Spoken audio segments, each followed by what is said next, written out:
சாய் பக்தர்களுக்கு என் அன்பு வணக்கங்கள். ஓம் சாய்ராம். என் அன்பு குழந்தையே, தேவையில்லாமல் பணத்தை கொண்டு ஒரு கடனாளிக்கு கடனாக கொடுத்துவிட்டு இன்று நான் கலங்கி நிற்கிறாய். கடன் பட்டார் உள்ளம் கலங்குவதைப் போல் கடன் கொடுத்தவரின் உள்ளம் கொதித்து கிடக்கிறது. இன்று காலம் மாறிவிட்டது என் தங்கமே. கை நீட்டி கடனை வாங்கியவன் சந்தோஷமாக இருக்கிறான். ஆனால் கடனை கொடுத்தவரோ இந்த பணம் திரும்பி வருமா வராதா என்று தினசரி தூக்கம் இல்லாமல் உணவு உண்ணாமலும் தவித்து கொண்டிருக்கிறான். கடனை திருப்பி கொடுக்க வந்தாலும் அவன் சகித்து கொண்டே திருப்பி கொடுக்கிறான். கடனாக கொடுத்த பணம் உனக்கு தோஷம் நிறைந்த பணமாகவே உனக்கு திரும்பி வருகிறது.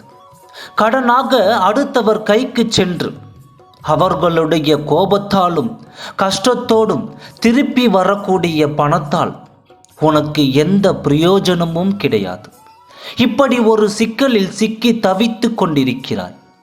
உண்மையாக உழைத்தோமா, பணத்தை சம்பாதித்தோமா, குடும்பத்துடன் வாழ்ந்தோமா என்று இல்லாமல் தேவையில்லாத பிரச்சனையை சம்பாதித்தோமா, குடும்பத்துடன் வாழ்ந்தோமா என்று இல்லாமல் தேவையில்லாத பிரச்சனையில் சிக்கிக்கொண்டு தவிக்கிறாய்.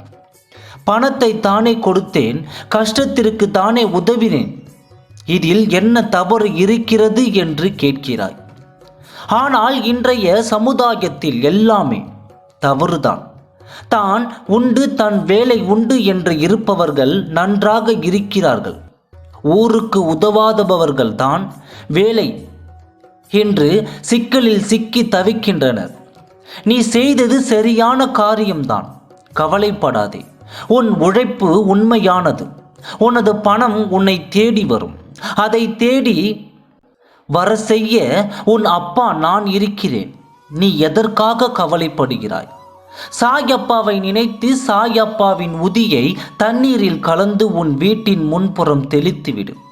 அந்த பணம் வரும் பொழுது எந்த ஒரு சாபமும் இல்லாமல், எந்த ஒரு தோஷமும் இல்லாமல் என் வீட்டிற்கு வர வேண்டும் என்று மனதில் நினைத்து கொண்டு இந்த தண்ணீரை உன் வாசலில் தெளித்துவிடு. எண்ணி ஒரு மாதத்திற்குள்ளாக அந்த பணம் எந்த ஒரு சாபமும் இல்லாமல் அந்த பணம் வந்து சேரும். இனி ஒரு முறை நீ கடன் கொடுக்க நினைத்தால் உதவும் வகையில் அடுத்தவருக்கு பணமாக கொடுத்துவிடு.